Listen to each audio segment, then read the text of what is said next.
Ghostbusters sucked.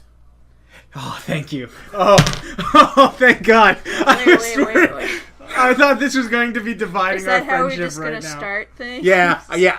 That's how we already started. Thank you, Eli. Because, like, I was like, oh, God, he's going to love it. I mean, that could have made for a good show if, like, you loved it or you liked it. And I really didn't like it. You would have been like, oh, God, this is a really good one. It's like, you son of a bitch, I hate you. Yeah, we would have had a good argument. Christina would have been like, I don't know. Well, Christina, okay, so for clarification. That's my Christina impression. How you like We're a podcast that normally goes by the name of We Could Be Wrong. But on this, we are probably right. And, not according to Tumblr. What? Not according to Tumblr. Not according to Tumblr. Oh, do they... Okay, I'll get to that in a minute, because I have some fucking strong-ass feelings on that. I have some ass feelings. Ooh. No. Ooh. Our host is Eli, who didn't do the intro. Hey, fuck it, who cares? Ghostbusters sucks. I'm Bret, or whatever I am, and then that's Christina. She's the only one of us who hasn't seen the movie. She'll be our control group. So yeah, Ghostbusters. Me and Eli both saw Ghostbusters today on $5 Tuesdays. I'm so glad you don't like it, because I really thought you were going to like it. No, me too. Because I was like, hey, I'll enjoy... Because I will say this... Because you have terrible taste, Eli. I can see why people like it. I can see why people like it.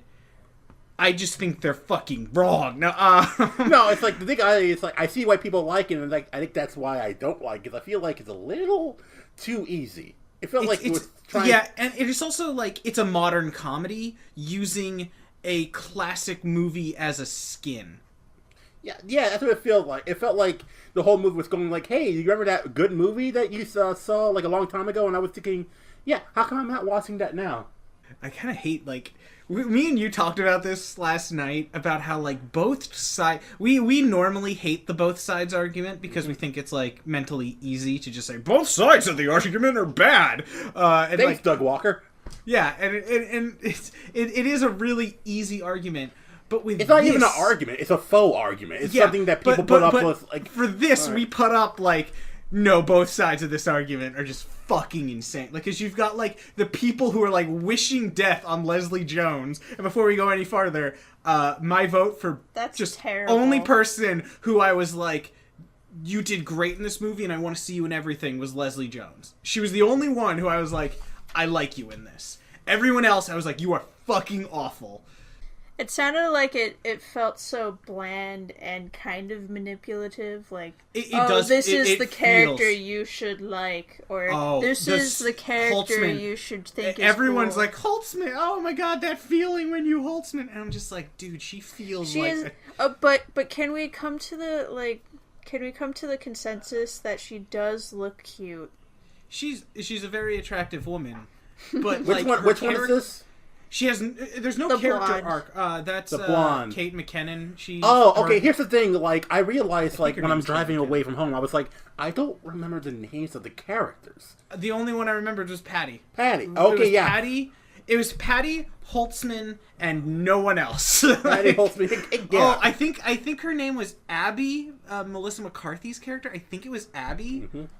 Maybe? I don't know what Kristen Wiig's character was. I don't remember her name. I think I told you, like, I was forgetting outright scenes from the movie after I left the theater. Like, I remember there was, like, one woman from SNL, and, like, I think she was trying to be funny. No, not from the main cast. I mean, like, the one who was like, we need to keep things under wraps. And I was like, oh, is she trying to be funny? Because I've seen her in funny stuff, but it's like... The whole mayor aspect. Okay, there's way too many plot lines in this. No one's talking about, like, there's like 1,000 subplots. There's a subplot about the mayor who wants, who knows that paranormal things are real. Somehow, he's privy to information about Okay, can we just bring up that the mayor is somehow privileged to information about Area 51 for some reason? Not even Mayor Dewey is aware that they're aliens. Yeah, if Mayor Dewey just came out and was like, well, aliens really landed in Roswell, New Mexico. It's like, how are you privy to this? That's the other side of the country. It's not even like he's the mayor of Roswell, New Mexico. Maybe he was a former CIA agent.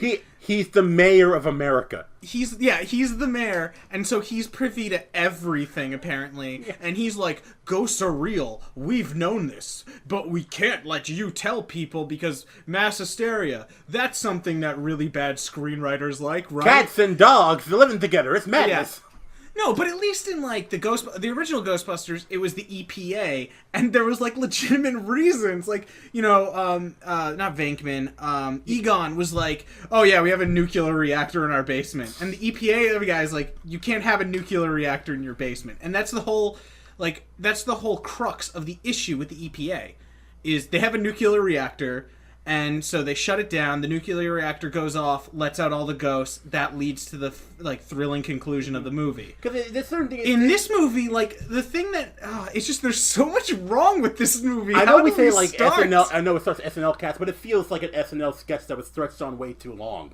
It's because you were saying, hey, these guys have nuclear weapons at their disposal. Of course people are going to be concerned about that. But no, the concern is more we don't want people to freak out because there are ghosts around. Yeah. Oh, there's so much.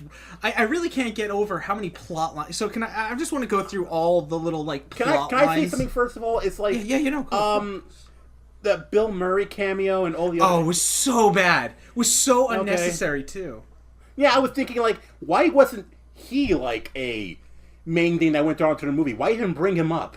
Well, the guys at Red Letter Media were either have what's his name from fucking Game of Thrones who was in this. He is Christian Wiig's boss at the university she works at in the beginning. Okay. And then he just has one scene where he's just we don't allow ghost research, you're fired. And then it's okay. And then he doesn't come back in the movie, so they instead then introduce Bill Murray to be the main antagonist who isn't, an he wasn't even a main, he was just a antagonist. It's why do they have that antagonist there? So in the original Ghostbusters, we had the EPA guy played by the principal from Ferris Bueller's Day Off. Does this become IMDb? Yeah, it's become Bret doesn't remember celebrity names. All I remember is he's the mayor from, or he's the principal from Ferris Bueller's Day Off, and he got caught with child pornography, which is why we don't see him in anything. You didn't know that that Bret's basically IMDb embodied? Yeah, I know that, but I was saying Okay, so that was, the main issue is they get fired from the university. Then the EPA eventually comes and they shut them down. So she gets fired from her university. Then Bill Murray is introduced as a skeptic, and then he has this through line of trying to disprove them. Then the mayor is introduced and bringing up that he dislikes them and doesn't want them putting out to the public. And it's there's three kind of non-main antagonists, kind of how the old movie, I guess you could say Dean Hurst or whatever his name was, the dean who fires them is kind of like that, but he's there so quickly he just says, sorry guys, you're fired, bye. And in this one... He's more of a person who moves the plot forward. Yeah, he's not really there, whereas we get 3 scenes showing that it's important that she doesn't get fired, then she does get fired, then the skeptic is introduced, then the skeptic meets with them, then they blatantly murder the skeptic, and they get away with it. It's fine. It's okay. We want to prove there's no ghosts, but we're not going to hold the Ghostbusters accountable for murder. Yeah, that bothered me throughout the rest of the film, was they just blatantly murdered Bill Murray, and they're just and they just get on. They get away with it. It's they were probably thinking, well, he was in Garfield, so it's totally fine.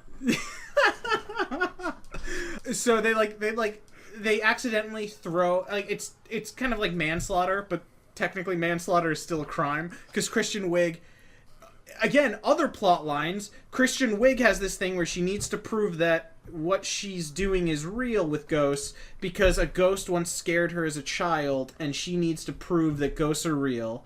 Then Oh my god, there's just so many. There's this thing with her and Melissa McCarthy's characters don't trust each other because they used to be good friends and now they're not. And that's resolved within the first 30 minutes of the movie. Then they bring it up at the end of the movie, and they have the dumbest final scene. That scene where she jumps through into, like, the ghost world to grab Patty. No, not Patty. It was Melissa McCarthy. Abby, yeah. I don't like remember then their hair more changes. Like Abby question mark. Their hair changes color for some reason. Yeah, I was wondering that. It's like, why have it aged if you're not going to have the whole makeup with it? Yeah. So they implied, Christina, that because they went into the ghost world for only a matter of seconds, their bodies aged. Yet they stayed exactly the same. They got gray hair. So that's how Steve Martin got his gray hair? Yes. Exactly. There's that plot thread. Then there's like, I think they tried to imply that Holtzman might be somewhere on the spectrum and like she has troubles connecting to people because there's this really out of place thing where at the end of the movie she gives that where she's given a toast and I was like, was this implied? Because she didn't. It's like that scene in Rick and Morty. Like, was this a thing? Was this a thing we were doing? Because she like has this heartfelt speech about how she considers them her family now, and I'm like, guys, you only have like 2 minutes left. You should have like. It felt like it was like how long was the movie? That sounds like a scene that should be before the climax of the movie. That's what everyone I've seen has said is that scene should have been like when they're going in to fight the ghosts and they're all like, we could die while we do this. She gives that speech and then she's like, okay, let's go. But instead they do it at the end. Like the very end of the film, like with only 2 minutes left. I'm thinking like to myself, she felt like an entire SNL character through the entire thing. Why do you want me to feel bad for her now? Was there something implied that, I should have been more connected to her? I don't know. At the end, it was like, were we supposed to think that?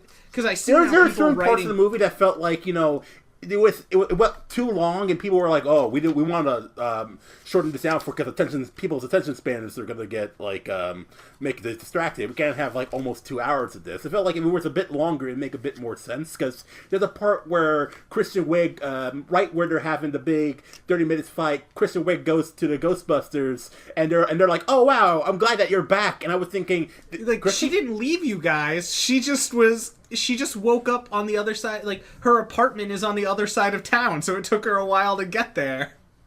It's like, does it happen every time she comes to work? It's like, hey guys, I'm back. I thought you left us. No, I was just at home.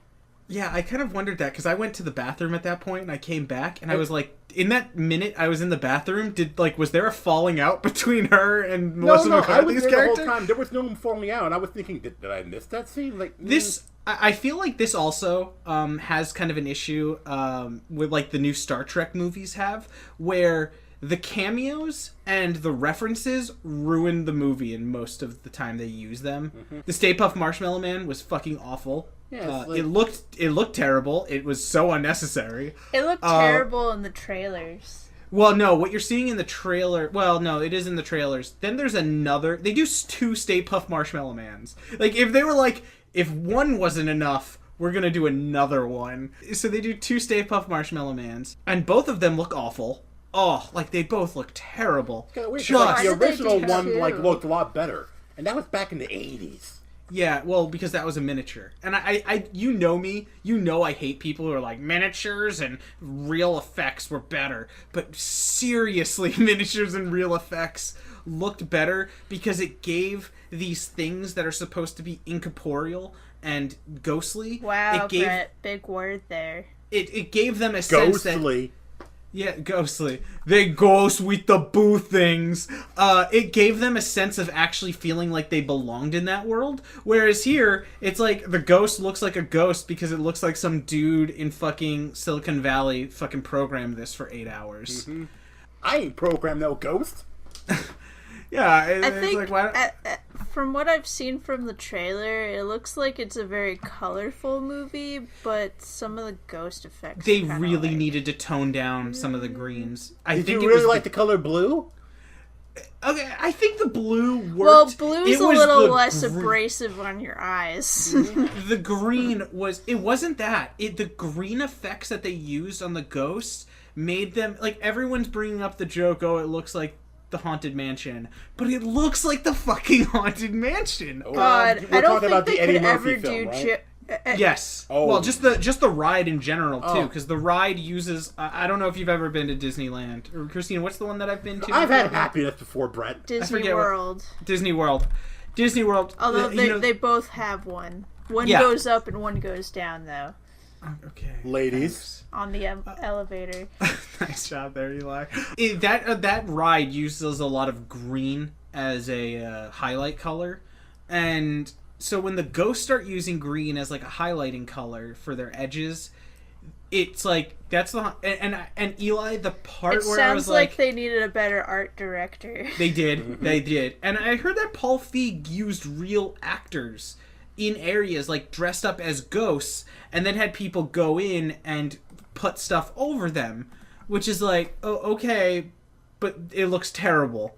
Like, good job on trying using a practical technique mixed with a CG technique, which is what really helps for like, big flashy in the trailer. Effects, you see peaks of like this part where there's a bunch of ghosts flying around in the city outside, and it just looks Times Square. It looks like somebody took a tube of like rainbow and just threw it up all over the screen. It's really, just like, okay, you need to tone these colors down, guys. That sounds exactly what it sounded like when God created me. Just a tube of rainbow. Nice one, Eli. Thank you. I think the part where I was like, this is the Haunted Mansion, was when they showed the bad guy's lair, because this is a Ghostbusters movie, so it needs a human bad guy. And... he has these mirrors that are portals to another, like, to the ghost world, and there's ghosts that are pressing their hands against the mirrors, and it's like all green and stuff, and I was like, that's from the Haunted Mansion. Paul Feig, did you break into Disney and steal mirrors from the Haunted Mansion? Don't tell Disney that, he might get sued. Yeah. No, like that. They'll send him out to his house. It looks so much. Mickey just shows up with a bat. Yeah. Well, go break your kneecaps in. It really did in that aspect, and then it's just like, okay, so Eli, I told you when you were going, because I went and saw the movie before you. When you were going, I said if you can get by the first 30 minutes, it's like it's bearable the next hour and a half. What was your feelings about it? Because I felt that the first half hour of the movie was so unbearable, I wanted to walk out. It was like just through the entire thing, to be honest. It was more like I didn't really... I know there was a fart thing there, but I was thought, you know what, that's just I have heard one on thing. Several occasions people say that was a funny and clever fart joke. And I was funny like, no, and clever fart joke. Obviously they never watched Adventure Time. Someone who was like trying to defend the movie said, just because it's a fart joke doesn't mean it's not funny. That fart joke was hilarious. And it's like, no, it wasn't. No, it was something...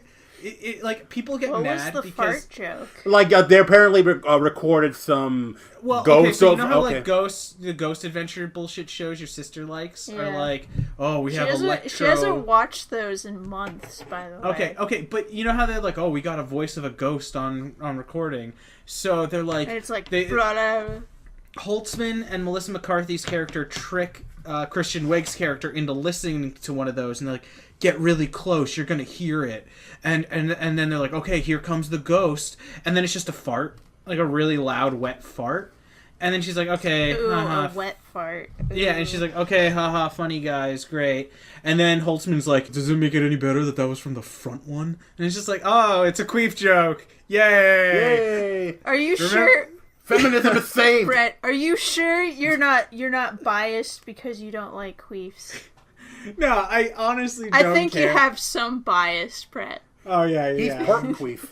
It's also that I hate women, which is why I hate this movie. And I know that that's so generic to say, but it's like there are some people online who are just like becoming ravenous over this, like foaming at the mouth.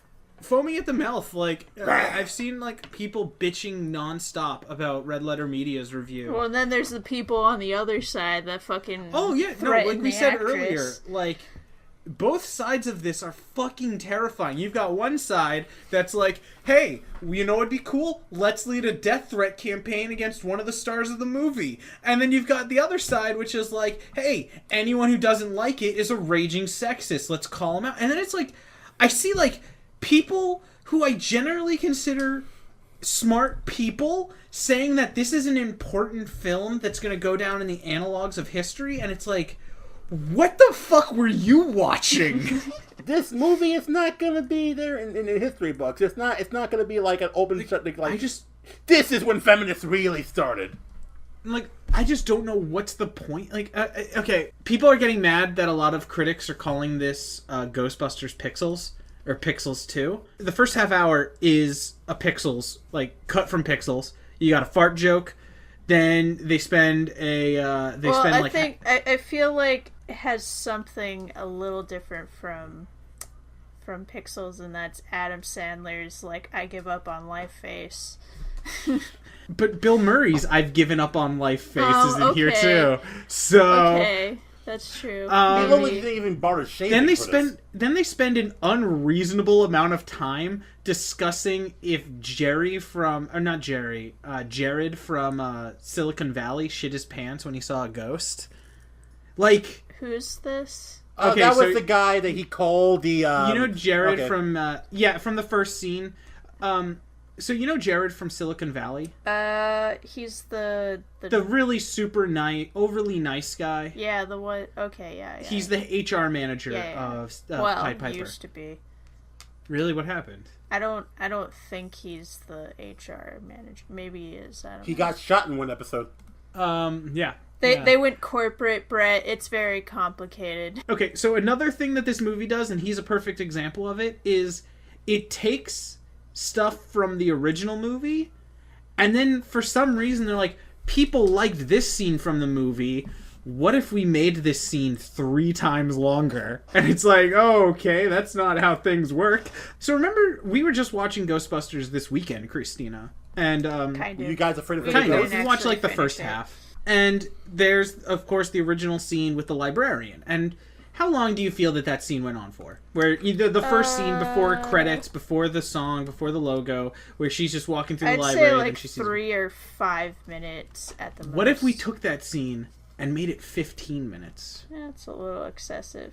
Yeah, it's literally, they took that scene almost not shot for shot, but it's like they took the very themes and aspects of that scene, and they remade it with a museum.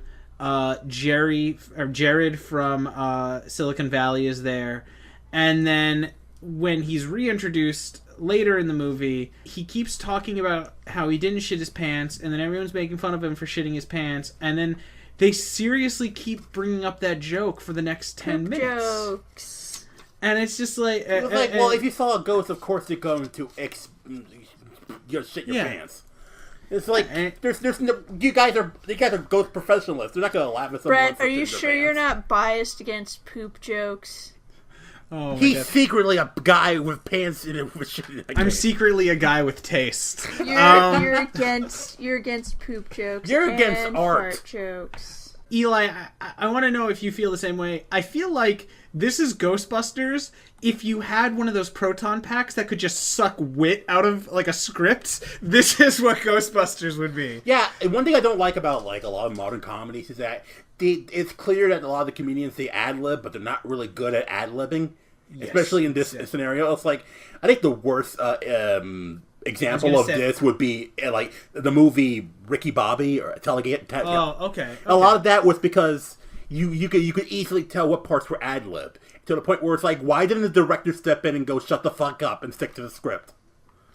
Yeah, I mean, that was what happened in Ghostbusters. Like, it was a movie you could tell they did in very, like, a lot of takes. And then you get to Ghostbusters, and the new Ghostbusters, or is it Ghostbusters Answer the Call? Because at the end credits, like that. What's the credits? At the end of the credits, or at the beginning of the credits, they have a title card, and it says Ghostbusters Answer the Call. And it's like, is that the title of this? No, the title, the opening ended up with Ghostbusters, and the end had Ghostbusters Answer the Call. And I'm just thinking, like, did they just make that up at the end? That's a little misleading. Did the people who edit this go, like, we gotta change the name of this? Here you go. It can't just be Ghostbusters. No, it can't just be Well, no, it should have been something other than Ghostbusters, because... That's the name of the movie, something other than Ghostbusters. This is not the real Ghostbusters you're looking for. Oh, that's a porno. This is not Ghostbusters. Oh my god. That's in porno, Christina. That's how they get away with parodies nowadays. This is not Seinfeld. Wow, they don't even make clever puns. Nope, it's not like Ghost Bangers or something like that. This is not Ghostbusters. Enema of a State. This is wow. What happened to creativity? What happened to creativity and people fucking?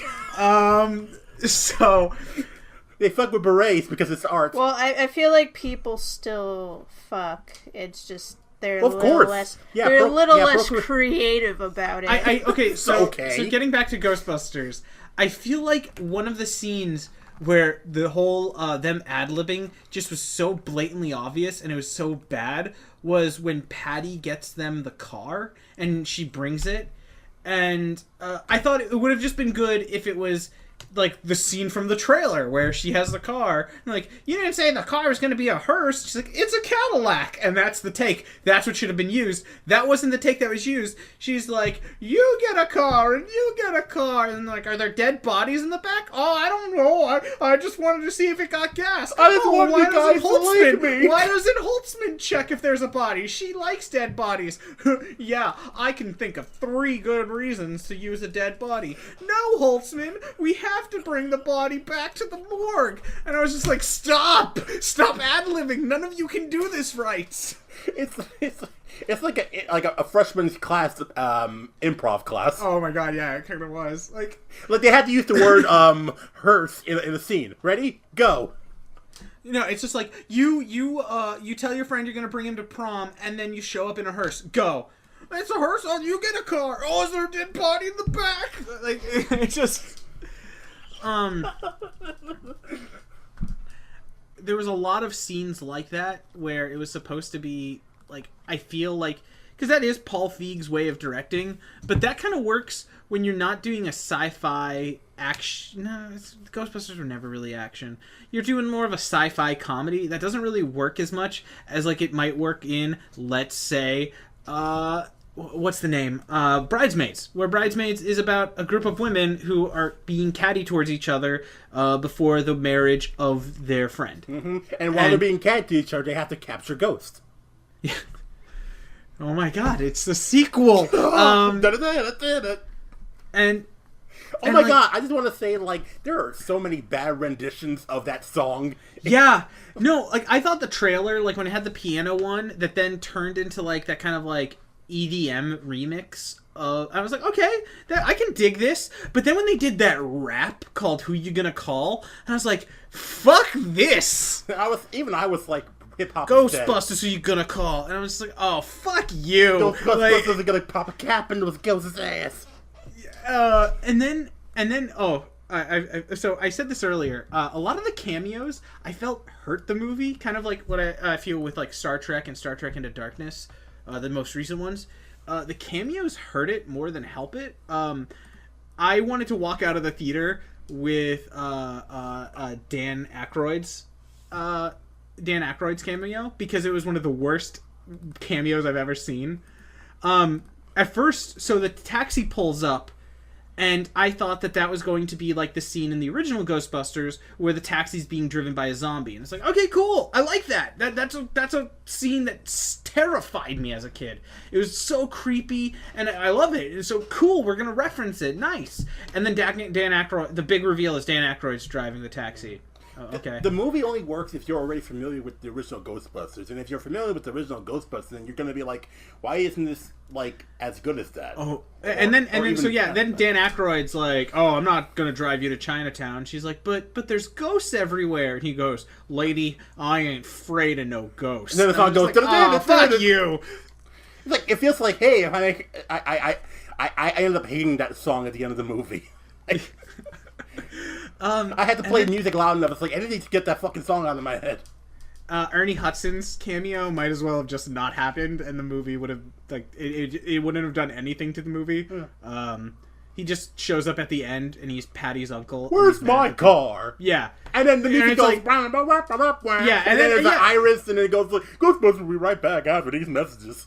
Yeah, no, that was another one of those improv scenes that just felt terrible, where he's just like, "Where's my car?" And Patty's like, "Oh, didn't you see the news? We blew it up by accident. Oh, but I've got four different funerals. I can't do them with only one hearse. And the what am I gonna do? Well, Uncle, why don't you just, put 2 bodies in 1 hearse?" And it's just like, oh, stop it. I wish they did the entire movie speaking just like that. We gotta go into this Ozzy Osbourne concert and stop the crime. Ozzy Osbourne had a cameo. What? I forgot about that. A 2-second cameo. It was like, oh, this brings blood. So they did actually kind of what I thought was an interesting idea, where they had a demon-esque kind of ghost, which they never explained why it looked like a demon when all the other ghosts looked like people. It was the ghost of a demon that really existed. That was something from the original, kind of. Like, they had weird ghosts that just looked weird. Mm-hmm. Even though this movie, and we'll talk about this after, loves to explain everything for some reason. So they go to a metal concert, and there's like this like dragon-esque ghost flying around, and the lead singers of the band are like making it look like they're doing that, and they're like, "We've summoned Satan, rah!" And like everyone's like head thrashing to this like dragon flying through the area, and the Ghostbusters come in and they save it, and they're like, one of the few jokes I actually laughed at was when Leslie Jones' character Patty tries to crowd surf, and they just let her drop, and she's just like, "I don't know if it was a race thing or a woman thing, but I'm mad as hell right now." I was like, oh, that was good. Someone probably wrote that one. And so then they capture the ghost. Everyone's like headbang, and like the lead singer of the band gets back up after he was knocked down by the ghost. They all start playing, and the Ghostbusters start rocking out. Heinzman fucking breaks a guitar and then says, "Sorry, I don't have the money to buy you a new one," which I was like, okay, chuckle worthy, I guess. I don't have the money to buy you a new one. I'm Heinzworth. Heinzman, whatever. But then, just to fucking put it into your goddamn stupid moron head that they're at a rock concert, Ozzy Osbourne shows up. He's like, "Sharon, I've had another flashback." And I'm just like, I felt like here's the thing. I felt like they had like a longer version of that, but just that it turned to Ozzy Osbourne just taking a bat and biting its head off. But why wasn't Ozzy Osbourne the singer on stage, and he was doing like something from one of his albums, and instead of just this generic, I don't know if that guy really is a metal band, like is from a real metal band. Here's the thing, it's not even metal, it's more like just butt metal. Yeah, he was just... If Nickelback tried to do metal, that's what it sounded like. Yeah, that's a good one. And it's like, why not have... If you're trying to go for a metal thing, like, to make it look like they're at a metal concert, and Ozzy Osbourne was on set for this, why not just put him up there and, like, do a song... Like, do one of his songs to... That's like if they went to a rap concert and Eminem was in the backstage, but I was there reading The Cat in the Hat. Yeah, and it's just like, why? And I guess maybe it was like they didn't have enough money for some reason to get him on stage. They only had enough for him to show up and shoot one line. But it just felt like it had to spoon feed you. They're at a metal concert. Here's this famous metal musician. They even mentioned it in like the sign. Ozzy Osbourne. That band right there was the opening act. Yeah, and I get that they're the opening act and they were, but like, I just don't get from a narrative perspective why they didn't have him on stage. If the guy in charge of the building called in specialists to try to get ghosts out, how come he didn't cancel the concert? Good one. And then the second the guy who called them in, and this was clearly riffing on the hotel scene because it was the manager who calls them in. "Oh no, you can't break the place." But the second he said, "I've been told I have a very manly scream," I'm like, okay, the joke's going to be you're going to scream, it's going to be really girly. And lo and behold, they took the easy route. Yeah, he screams during the concert, and he has a really girly, high-pitched all of the time, when I see this manager, when I see it here, all I can think about is that Stewart? Yeah, it's Stewart. It's Stewart? Look what I can do. Ah! The second a Mad TV person showed up, I was like, yep, that seems about right. All you can always tell SNL characters and one Mad TV person. This is going to be great. This is a class act. I was thinking right now, what if the guys from The Whitest Kids You Know made a Ghostbusters movie? I feel like maybe if Derek Comedy made one, because they made their own parody of like the Mystery Boys. That would be fucking awesome. Mystery Boys is a great fucking movie, and everyone should go out and find it. Donald Glover's in it as a main character. It's such a good movie. I'm not rapping, I'm having a seizure. Not rapping, I'm fucking having a seizure. I feel like if it was given to Derek Comedy, they would have made a more... Because I feel like... I feel like... I think they would have been a great... I think it was called Mystery Team. Mystery Team. Mystery Dungeon. Pokemon Mystery Dungeon. Derek Comedy made Pokemon Mystery Dungeon. But, like, that movie was, like, funny just because it understood, like, how to make fun of the Hardy Boys and stuff. Like, what if the Hardy Boys went to a strip club to get information? Like, it was things that we don't normally get to see in these types of parodies of these situations that are actually funny. Again, what about Donald Glover? He's nerdy. The Hardy Boys have to go to a strip club to get information, and they're all wholesome and pure, and they're like ordering milk at the strip bar and stuff like that. and that's what's sell milk. I don't know, but it not the kind of milk you're thinking of. They probably have plenty of that. Gross. I don't know if you're talking about semen or breast milk, but either way, sometimes both. I feel like the biggest issue, another issue with the movie was, why did it have to spoon feed you everything they were doing? Okay, so in the original Ghostbusters... I hate... You know what I hate? And then you mentioned, you know what I hate? Whenever, like, something bad is happening and one of the characters says, "This is bad." I'm like, fuck you. That did happen a lot. Fuck you. Oh, no, it's a Class 18 spectral anomaly on the visoscope. No, not even that. Just saying, "This is bad," or "This is not good." Like, is that written, or is that... I hate whenever that happens. The same shit happened in, like, I think one of the Purge movies.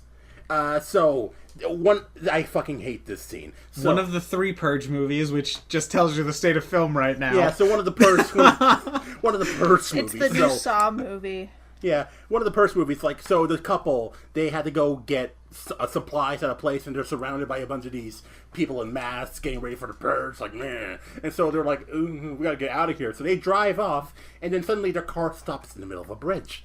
They're like, "Oh, no, it can't stop, not tonight.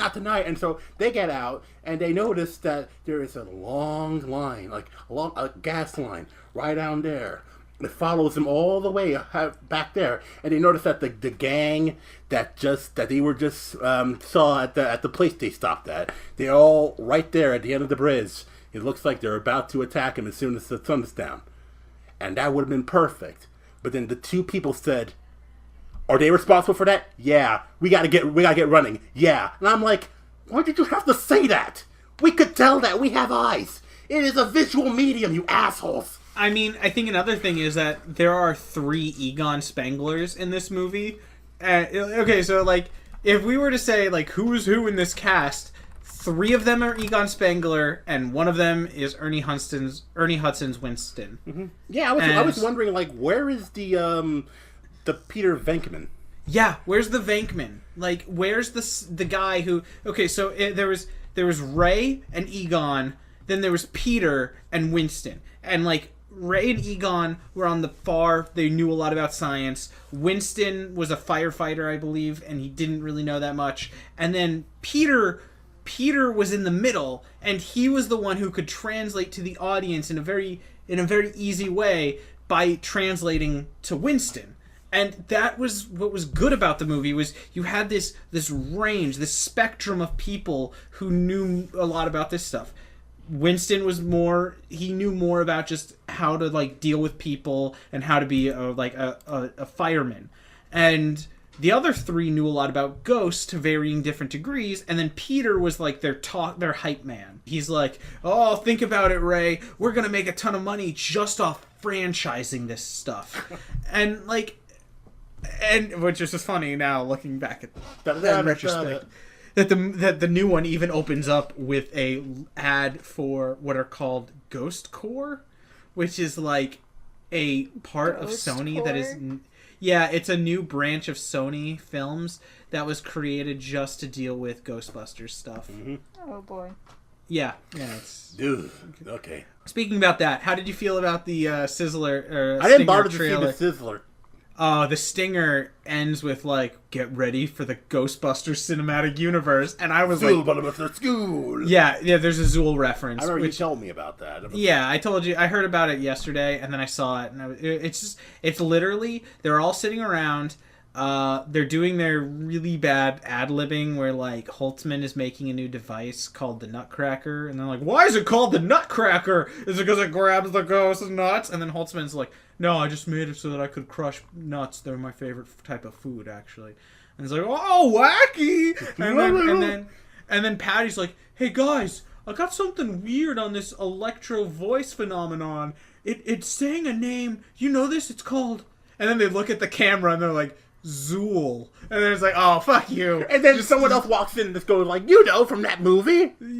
Oh my god. So I think one of the things that really bothered me throughout the entire film was there was a mother and her son down the row from me.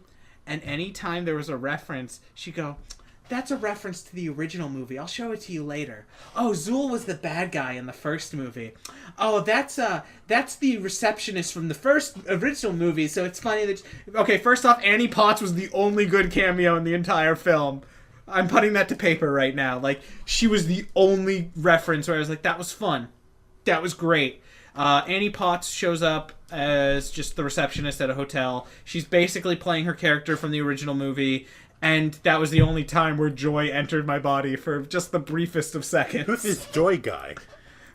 Yeah, and Rick Moranis, of course, Rick Moranis, and who has basically sworn off acting after his wife died. He doesn't make an appearance. And then, of course, Harold Ramis doesn't make an appearance. They have this giant thing at the end of the movie for Harold Ramis. And it's just like, I get that you're trying to put this in here to be cute, but, like, did it really need to be this big? Like, Christina, you know where, like, Marvel loves to do that cheeky thing where they're like, Spider-Man will return and stuff like that? Yeah. They did for Harold Ramis in those, like, giant big letters at the end. To be fair, it's like, it's good to show respect because he was, you know, he's one of the, like, guys who actually got that movie off the ground originally, so show some respect towards him. But, like, the fact that they, like, okay, so the thing that we've been dancing around that I don't think we've even talked about is the villain of the movie is probably one of the dumbest things I've seen in a long time in a film. It's like, it felt like they were trying to do something where it's like, oh, you were just smart and just like me, and we could have been like, you know, things are gonna get better for you out there, but it's like, it just felt tacked on. Like, okay, first off, so the villain of the film, Christina, is a guy who's being bullied, and he's been bullied his entire life. He's supposed to be like a nerdy, dweeby guy who loves ghosts. Some people have said that he seems like he's supposed to be a fan of the original Ghostbusters. Like, he loves ghosts, he loves hunting ghosts, that kind of stuff. But because he's been bullied for so long, he's become bitter and he wants to destroy the world. And, like... That's lame. It was so lame, especially because, like, one of the characters has basically the same exact storyline. Except her thing is that she had friends, so that's why she didn't turn evil like he did, was she had friends to help her. Which is like, okay, thanks. Like, thanks, My Little Pony. Yeah, like, thanks, afternoon after school special. Thanks, Afternoon Delight. Yeah, like... But, like... Why did I say that? And then, it gets, like, ridiculous. Like, I got to a point where I'm like, no one is bullied this much in real life. Like, I'm not saying, like, maybe he got a lot of shit online, but this guy, like, okay, he goes to a restaurant, he goes to a diner, and, like, the waitresses are, like, pulling straws to see who has to serve him. They're like, I don't want to serve him, I served him yesterday. You serve him tonight, because you pulled the smallest straw. And it was just like... No one does this. You're getting money out of this guy. That's the one thing that kind of bothered me. It's like, no one really acts like actual human beings. I know it's a comedy, and I feel like if it's a comedy, it's an excuse to be, like, an excuse to lack verisimilitude. Like, I mean, like, okay, so, like, his boss is like, hey, dick face, do this. And he's like, yes, sir. And then the boss is like, oh, you're so fucking weird. I want to just fucking murder you. No one would know. And it's like, no one acts like that. Especially because he's being nice. Okay. He's like being... Oh, he doesn't say that exactly, Christina. I'm being hyperbolic. But, like, everyone in the fucking movie is making fun of him. And it's like, this is, like, what? It's really hard to... It's like, you know that cheap bully character in every kid's movie? It felt like if the world treated him like that way. Yeah. Like, it felt like this is the kid in, like, the 1990s movie who, like, moves to a new town, and then everyone's like, hey, new kid, we're gonna fucking ruin your life. And it's just like, it felt like that. Who you gonna call? Your mama. Your mom after we fucking kick your dick in. I'm not afraid of no ghost.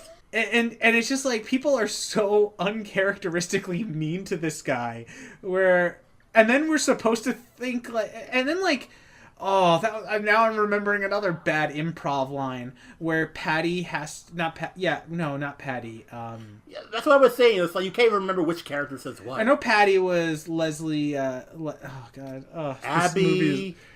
It was Abby Holtzman. Okay, so Abby has to convince this guy not to set off this like ghost reactor that will blow up the city, and she's like, soup. think of all the great things that are in life, like soup, and I don't know, other types of soup. I'm sorry, guys, I really can only think of soup right now. Oh, what about salad? Salad goes with the soup. That was a joke that was in the movie. It's like, you think they would take multiple takes? It's like, okay, this time try telling a joke, guys. This time we're gonna bring in the writers. Bad writers, write a joke for that, because it feels like the movie is just. I think the other takes were probably worse. They were probably like, think of all the good things in life, like farts, and then she whips off a big fart. Yeah, and like it feels like this whole joke is just, or this whole movie is just vehicles to get them from one scene to the other, so they can just sit there and mug for a few minutes. Oh man, like. I really didn't like this, and here's the thing, like, I wanted to like this movie. I think Max Landis really said it best, where he was like, I didn't want to like it because it was a remake of a great movie, but I did want to like it because fuck every weird, creepy, misogynistic dude online who's like, women can't hunt ghosts. Oh, speaking about that, did you feel that the movie was forcing its fuck the internet who reject this Ghostbusters thing? Yeah. Did you feel it was pushing? Yes. Okay. I thought I why they keep going to the comment section? They literally have one comment to say, yo, these bitches can't hunt ghosts. Yeah. And I'm like, okay, this is a little too on the nose. I felt like that had to have been a retake. That had to have been. Either that, or they were hoping that there would have been this big... Because the second Christian Wiig's character is like, one guy said that bitches can't hunt ghosts. Well, that's just rude. One woman next to me was like, oh my god, they knew the internet thing that happened with this. And I was just like, oh my god. It's like, yeah, they have the internet. It's just Hollywood has internet. Yeah, it's just like, it felt so cheap, because this movie has been marred by a campaign of just like hate on fucking two sides, of just people spewing disgusting shit at each other, and then for the movie to not stand above that felt gross. It's sort of like, yeah, they go ride this wave. It kind of sounds like they exploited it a bit. They did a little bit, like. And I don't want to say some of this stuff because it's like stuff that you would see in a Breitbart article, but like the fact that the fucking final bad guy is literally a physical embodiment of the Ghostbusters logo is like, really we're gonna do this? And then they shoot the Ghostbusters logo in the dick. And when I felt like, why you're ghosts? Why would ghosts feel anything but in their genitals? Yeah, that's exactly what I thought. When they shoot the ghost in the dick, and then the ghost is like, no more dick. I was just like, do ghosts have dicks? Well, it's like is this? Well, I remember in Pokemon, you could probably mate two ghost Pokemon together. Well, they wouldn't really be able to feel pain either. So well, this was also the ghost. So the bad guy kills himself and becomes a ghost, and then he becomes the giant embodiment of the Ghostbusters logo. Mm-hmm. And they cheaply. They do the thing from the original movie where Gozar, the Golgarian, I fucking probably fucked up the name, but she's just, it is just like, choose the form of your destructor. And then they're like, oh, don't think of anything. And then Ray is like, oh no, I thought of Stay Puft Marshmallows. And then the Stay Puft Marshmallow Man pops up. It's like, oh, that's funny. He's trying not to think of anything. He regressed to a memory from his childhood, and now he has to fight a logo from his childhood. But now it's more like these guys like, okay, let's choose. I want something cute and fluffy. Oh, I want like a little. Yeah. This is something they do in the movie. They're like, oh, something cute and fluffy. I know, something small. The guy's like, what would you like me to look like as your final destructor? And then I wish one of them would have said, yo, cute. Mama. Yeah, they're like something small and cute, and he's like, how about the Ghostbusters logo? And he's like a 2D version of the Ghostbusters logo dancing around, and it's really uncharacteristically weird in this movie. And like... And then he, like, transforms into a giant version, and it led to what I thought was one of the worst jokes in the movie, which was when Patty's like, Homeboy said he was going to be small, and he's big, he's not following his rules. And I'm just like, wow, okay. I mean, he didn't follow the rules when he blew up half of New York. I don't think he's going to mind this now. I'm sorry, it's just like, I feel like half her lines were just, oh, hell nah. But I feel like when she wasn't doing that, she was the only one giving a performance that I actually enjoyed. I felt like the movie was a little exploitative. Again, yeah, they spend an uncharacteristically long amount of time bringing up comment sections. They just keep going like, oh, look at the comments. Oh, people in the comments are being so mean. It's like, we get it. No one likes comment sections. Yay. The one movie that says it all. Nobody likes comment section. No, that's why nobody ever reads the comic but like they just they bring up the and I just felt like the whole character of Heitzman, I felt like she was just supposed to be there to be cool, and I was just like, it felt really uncharacteristically like that. Holtzman, there we go. It felt like a manufactured cool, if that makes sense. Cool, brought to you by Sprite. Brought to you by a bunch of old men at Sony. Do you think this is gonna have like kind of the same the same reaction as Man of Steel was at first? Like, people like Man of Steel, thought it was okay. Yes. I can but then a couple months later, everybody's just like, wait.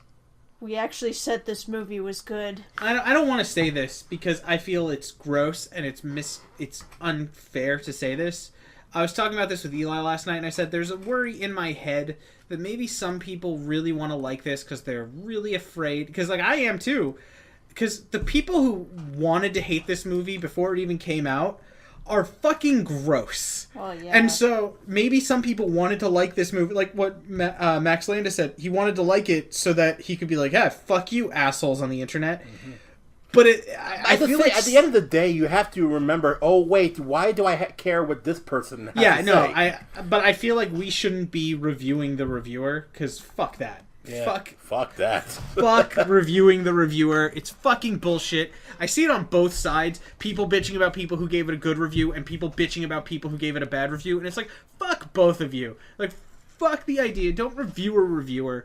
I'm just wondering if but like, yeah, like what Christina said, like, Christina was with me when I saw Man of Steel, and I'm worried people might be doing this where they want to like it so much, they're denying certain things about it so that it feels like what Greg Miller said about Man of Steel, where he's like, and if it sucks, I will deny all of it. I don't see how people, like, in a few months won't be like, oh yeah, that was pretty bad. Well, maybe the next one could be better. I doubt it. I really doubt it, to be honest. I don't even want there to be a next one. Oh, there's going to be. Oh, God. It's already made like $43 million, which is a decent opening. It got beat out by that Pets movie that I accidentally walked into. And when I walked into it by accident, I went to the bathroom and I walked back and I walked in on the Pets movie. And I just sat there for a second. I was like, maybe I should just watch this. And then I walked back to my theater. Cool. At least the best movie has Louis C.K. Does he play the main character? I don't know who. Yeah, he plays the main character. He's like, hey, I'm a dog. Okay, because I thought I saw a toy for him, and like the toy sounded like the worst possible take, where he's like, hey, I love you, thanks. And I was just like, wow, Louis C.K. getting that money. There's an opening scene with Secret Life of Pets where, like, the dog is walking and he goes to a pizza shop and he's eating a pizza and then he's walking up to a comedy club. Who are the main characters in that movie? I couldn't tell from the trailer. It's a dog voiced by Louis C.K. and you might not have been able to tell. It was 4 women, but I see what I was doing there. I was going for a thing. Who you gonna call? Secret Life of Pets. Pet Busters. So I guess we should try and wrap it up. Like the Ghostbusters rap? Yo, we're gonna Ghostbusters, who you gonna call? And when I heard that, I was like, why? And here's the thing. Okay. One last thing I wanted to bring up. Well, not. But one thing I really wanted to bring up. Why the fuck was there a really intense action scene at the end? This is a comedy. Like, yeah, it can have it, but like. If you're gonna ape a lot of stuff, I feel like to summarize this movie is we want to ape everything off of Ghostbusters, the original, but then we're gonna fucking electrify it. It's electrifying. Like they have this like 5-minute or like 10-20 minute action sequence at the end, and then Holtzman has her own action scene, and it's fucking awful, and like. It's cool. Okay, here's the thing. It's she licks cool the gun. It's cool looking, but it's dumb when you think about it. Yeah. She's like doing these like really cool slow-mo moves that look like something out of 300. She's whipping ghosts back and forth. Doing like electric the other slides. Side. And then I'm just like sitting there and I'm like, okay, this is cool, but like, do we need this in a Ghostbusters movie? Like, the way they took down... The way they took down the Stay Puft Marshmallow Man was they just shot him once in the chest and it burned him and he fell off the tower. That's how they got rid of him. Then they were like, and then the ticking clock element comes in where, okay, the Stay Puft Marshmallow Man's going to come back up the tower. We have to stop it by closing off this portal. That's how they do it. That's how that, and it was better. It wasn't a long, drawn out action sequence. And it has men. But they had men, that's what made it better.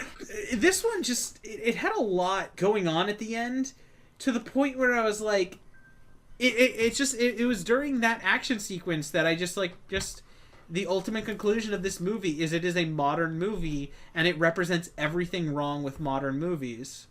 Yeah. Trying to play with nostalgia and trying to play with nostalgia, trying to add in action sequences, trying to make the stakes bigger, trying to lead into a... Trying to be a modern... The whole thing with Zool was like, why couldn't Zool be the bad guy of this movie? Why couldn't Zool and oh god, I just said the name. It felt like they tried to encompass everything about the original movie without actually knowing why the original movie worked. Yeah, and then like, why does it seem to happen a lot? Yeah, well, because it feels like a film by committee. It really does. It feels like Iron Man 2. Yeah, that's a really good comparison. It doesn't know what it wants to do, but it knows where it has to get. Is it at least more interesting than Iron Man 2? Because Iron Man 2 is more cohesive. Fucking boring. Iron Man 2 is like a fucking fever dream. Boring. Like Iron Man 2, just I don't understand Iron Man 2, to be honest. And I know they didn't have the script done when they were doing Iron Man 2. Why? So that makes sense. What? Why didn't they have the script done when they were doing Iron Man 2? Because was it like a college essay? Was it due like the next day? Like I have to find it. Timetable thing. It was so people realized that that was after the success of Iron Man 1. Marvel realized that they could do it. They could do whatever they want, and they were going to make money. They start like trying to build up for their cinematic universe. They didn't have a lot of capital at this point because they weren't bought by Disney. So they realized they needed to get a movie out as fast as they could. So they started cutting corners. They bring on what's his name, who plays the bodyguard, who is the director, he's like, okay, but I haven't written a script for a second one, because he didn't know if he was going to get a second movie. He just knew that Marvel was interested in him doing an Iron Man movie, and if it did well, they wanted to transition it into being an Avengers franchise. And so they rush it. They're like, you need to get they're already working on Thor and Captain America. They're already, at this point, I believe they were in talks with Disney for Disney to buy them. And so they have to rush out Iron Man 2 as soon as possible to get it into the theaters, to get everyone back on track with the idea of the Avengers are coming. So they just put out Iron Man 2. And they start production while only 2/3 of the script had been completed. And that's how they made Ghostbusters.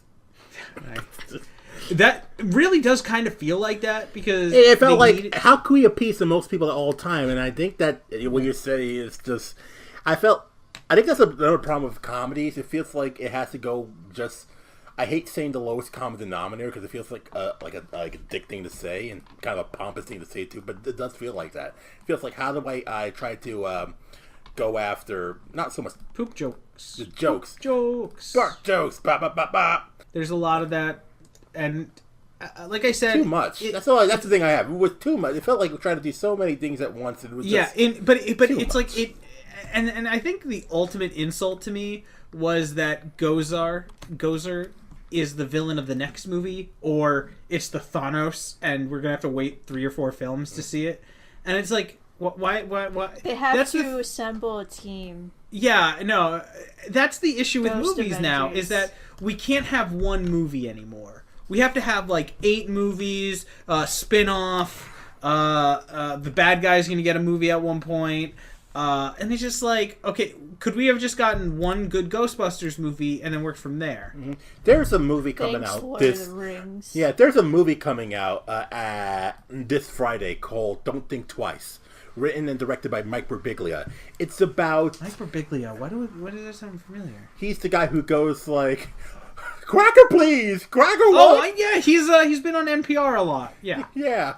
So, he's like, I love this guy. He's one of my favorite comedians. He's a very good comedian. So his movie's called Don't Think Twice. It's about an improv group. So the ad-libbing there is part of the movie, and it has Keegan Michael Key, I think his name is. Wow.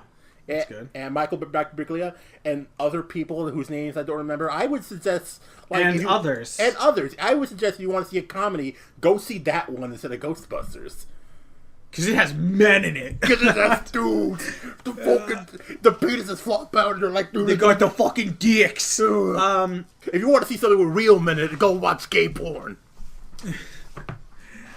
Because it got dudes. I feel like Ghostbusters just has everything wrong with modern filmmaking in it.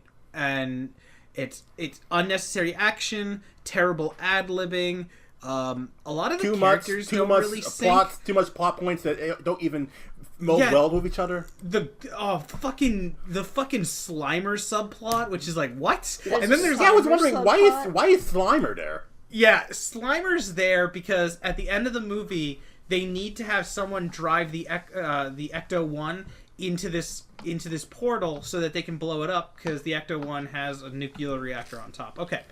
So the subplot is Slimer steals the Ecto-1 and then drives it around New York for a while, picks up and starts making out with a female Slimer, and you can tell she's a girl because she got the hair in a bow. And then, why would you get a bow from the other side with the ghost blade? And also, why is her hair colored? And why does she need to be a girl? Hair. Why does it have to be like, Slimer can't date no dudes? So, yeah, like, for everyone being like, this is a movie of great feminist, this is a great feminist film and really shows what women can do. We have to have like, fucking Slime is not gay, he don't like dicks. Look, he's got the fucking other Slimer with the hair and the bow. If one of the Ghostbusters can't be gay, then the other the Slimer can't be gay. Yeah, fair enough, fair point. Yeah. And so then Slimer and female Slimer drive the car into the portal by accident. Slima. And then for some reason, there was a bunch of ghosts just standing on top of the Ecto-1. And really, that bothered me. I don't know why, but there was just a bunch of ghosts standing on it. It was like, did Slimer, like, want to do a house party with them? Like, what are they doing? Probably doing an orgy. Yeah, it's just they're all standing there. It's like, what are we gonna gangbang the female one because she got the bow? I was thinking like, now you're saying do ghosts fuck? Why would ghosts? They apparently have dicks or at least nerves in the genital region. Why would ghosts fuck? They're dead. Well, they're dead and they don't need to reproduce. You mean to tell me that they have sexual urges after you die? You mean to tell me? I guess that's a part of your soul. Sexual urges. Why would your soul want to fuck? Don't defend that, Christina. Don't defend this. But like... Jesus Christ. Yeah, there's so many subplots. Like, I remember I heard that Slimer was gonna be in the movie, but like the way they shoot, like I was just like, why couldn't it just have been like they drive the Ecto-1 and they just have someone get in the Ecto-1 and drive it into the portal, and that would have been that character. Why couldn't it be Slimer in that concert scene? Oh, that would have been good. It would have been introduced in the beginning. Because there are a lot of things that are introduced in the beginning. You notice, go back and watch some of the older... They introduce the ghost hunters and go like, oh, these guys, they ruin it for us. I wonder, like, wow, I thought they were going to bring it up, but they never did. No, I thought it was going to be, maybe the villain could have been one of those ghost hunter guys is trying to bring a bunch of ghosts into New York so that he can get better ratings on his TV show. That sounds like a decent movie. And that's a good idea. Yeah. No, instead it's just a guy who's getting bullied too much. Yeah, that's the thing, because, okay, go back and look at the older Simpson episodes. Like, one thing I like what they do is God, there was a Simpsons joke. Okay, that I was hold on. hold on. Like, so, one thing I like about the Simpsons writing back then is just, they bring out a gag, and you might think, oh, this might be a throwaway gag, but later in the second half of the episode, they mention that gag again, and it hits twice as hard. Like, one of my favorite examples is the kids in the room trying to leave the classroom, but the teacher's like, but you kids need to learn your Roman numerals. And then later on in the very episode, Bart gets trapped in a lion den, and the sign says you have to leave door number 7, but the numbers are written in Roman numerals. And Bart's like, what? Roman numerals? They never even try to teach us that in class. I feel like this whole movie was Poochie from Itchy and Scratchy. Hey kids, you recycle to the extreme. And then all the MRAs are like, Poochie is dead. I just, so many plot threads. So many. And like, did you also like get that feeling like so in the first half hour there's a real issue between Melissa McCarthy and Christian Wiig where they hate each other and they're not friends anymore. Then that's resolved within the first half hour. Like, they're totally good with each other. They're hugging, they're crying, they're like, we're gonna work together, we're gonna be best friends again. And then at the end, Melissa McCarthy's character gets dragged into the ghost world. Christian Wiig jumps in after her. She grabs her while she's like tethered, and then they're like being pulled out of the ghost world, and then Melissa McCarthy's character's like, why did you come and save me? And then Christian Wiig's character's like, because I'm not leaving you behind again. And then I'm like, oh, I thought we already resolved this. I thought we were good on this. No. Because people don't know how, like, 3-act structure works. Yeah, I mean, it's like, guys, we solved this plot thread in the first, like, half of the movie. Like, it felt like they concentrate less on building a relationship between the characters and more just jokes. We gotta tell the jokes, put the subplots around. We don't need to do this because it's just comedy.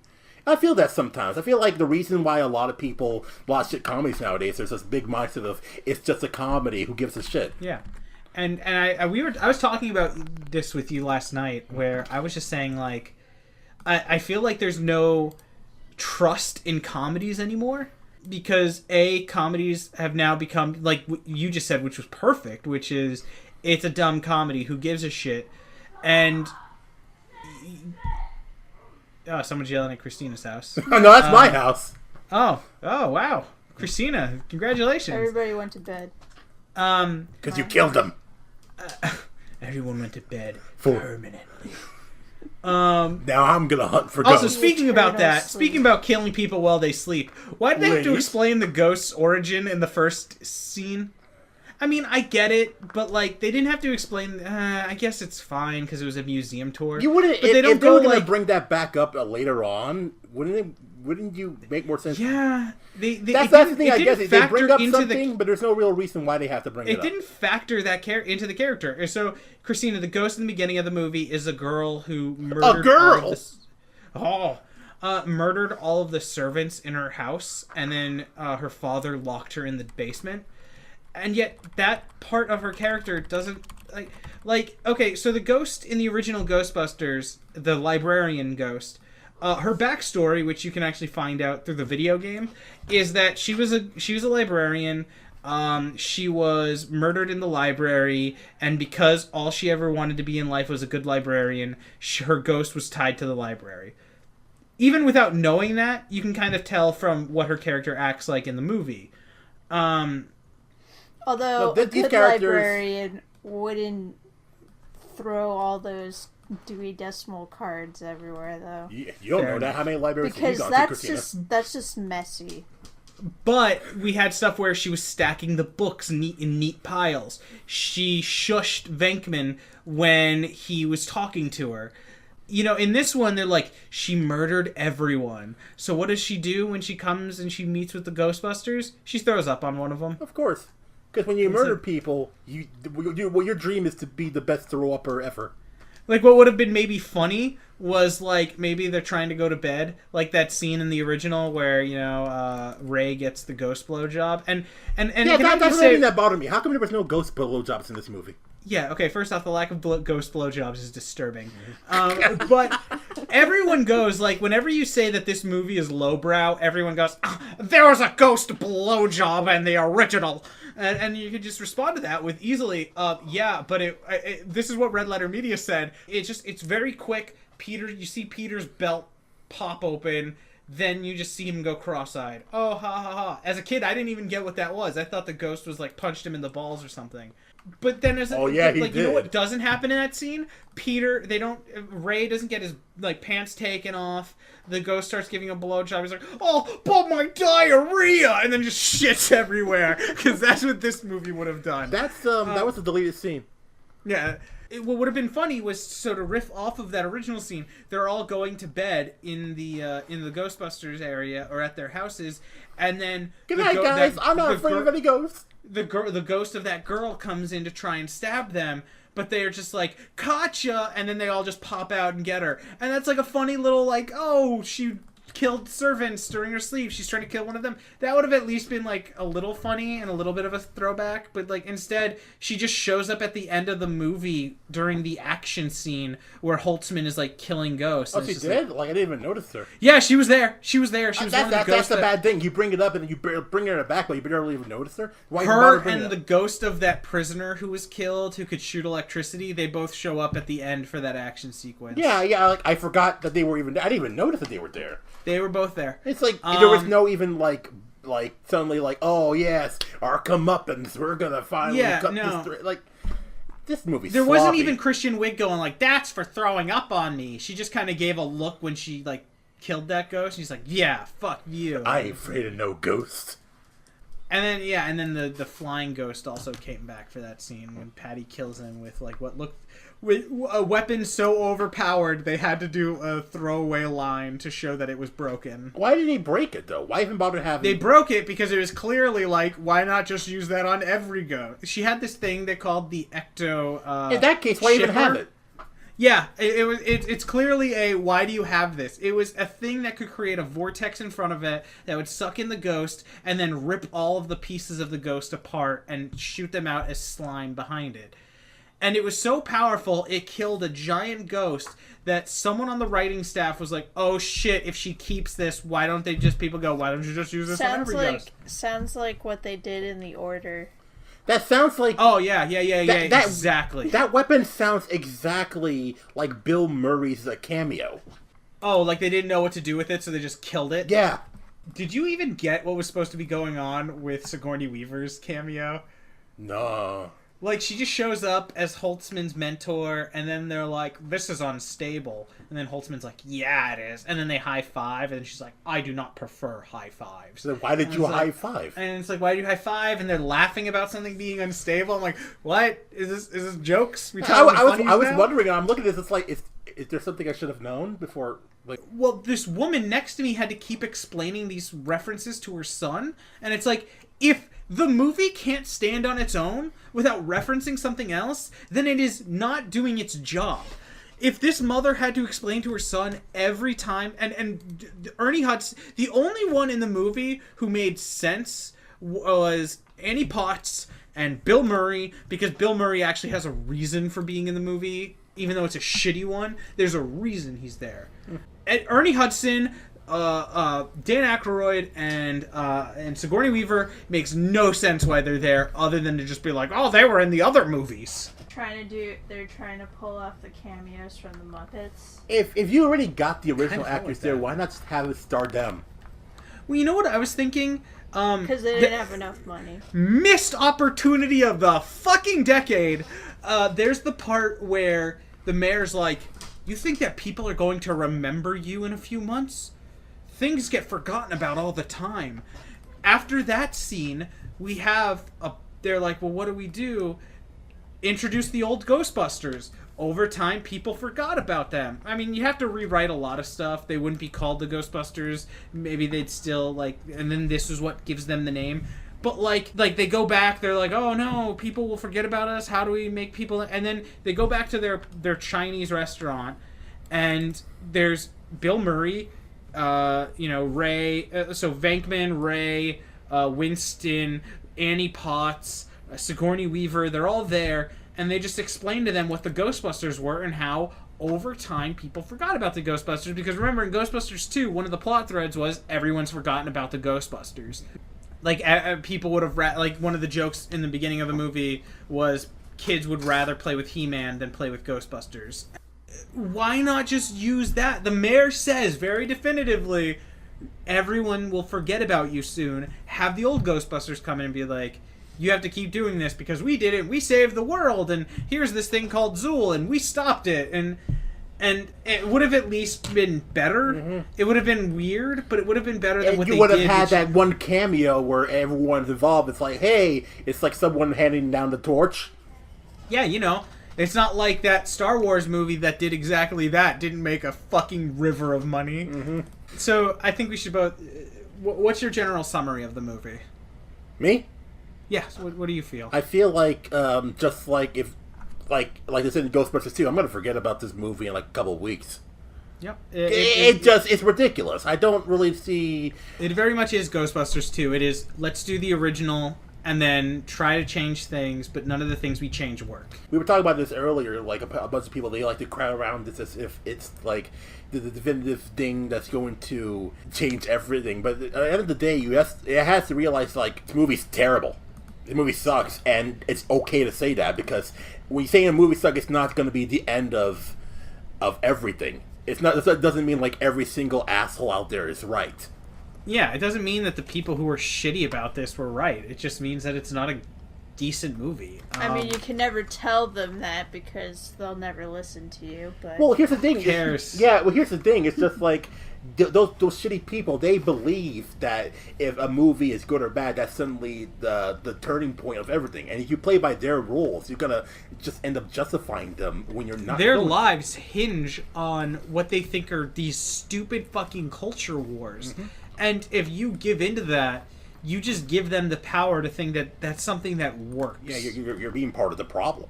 Yeah. And that you can't do it. There has to be a point where you have to be like, do I really need to prove myself against the kid who eats paste? It's like, you there's a point where you're like, I don't need, it doesn't really, who fucking cares what this asshole says? And I understand. And that's not me saying like, oh, if you get harassed, you should ignore that. No, you gotta point that out. You gotta point out like, these. This is a product. Disgusting. Yeah. Lindsay Ellis, who's a critic we really enjoy, she once said like the idea of claiming a movie is a feminist movie is stupid, and we should stop doing that because it gives credence to really dumb ideas. This is a product. That's a lot. It's just a product. If the fucking logo for Ghost Corps didn't fucking tell you that this is a giant product, then nothing's going to tell you that it's a product. This is a movie by committee. Exactly, and that's a major problem that people just don't understand. They want to defend something that clearly doesn't care about them. It cares about their money. It doesn't care about them as a person. I don't know if I said this to you or Christina earlier, where I feel like this is kind of like the console wars, where it's like people are giving credence to this thing that's a product. It's, at the end of the day, it is a soulless, empty product. And when you're doing that much time, you're defining yourself by your hobbies. No, you don't define you're not defined by your hobbies. It's the other way around. I just want to finish I'm going to finish all I'm saying with one last thing. Feminism is ruined. If you think that this is going to be the movie that ruins a franchise that's been around for decades, you're sorely mistaken, because that comes out next Friday with Star Trek Beyond. Oh God! Good night, everybody.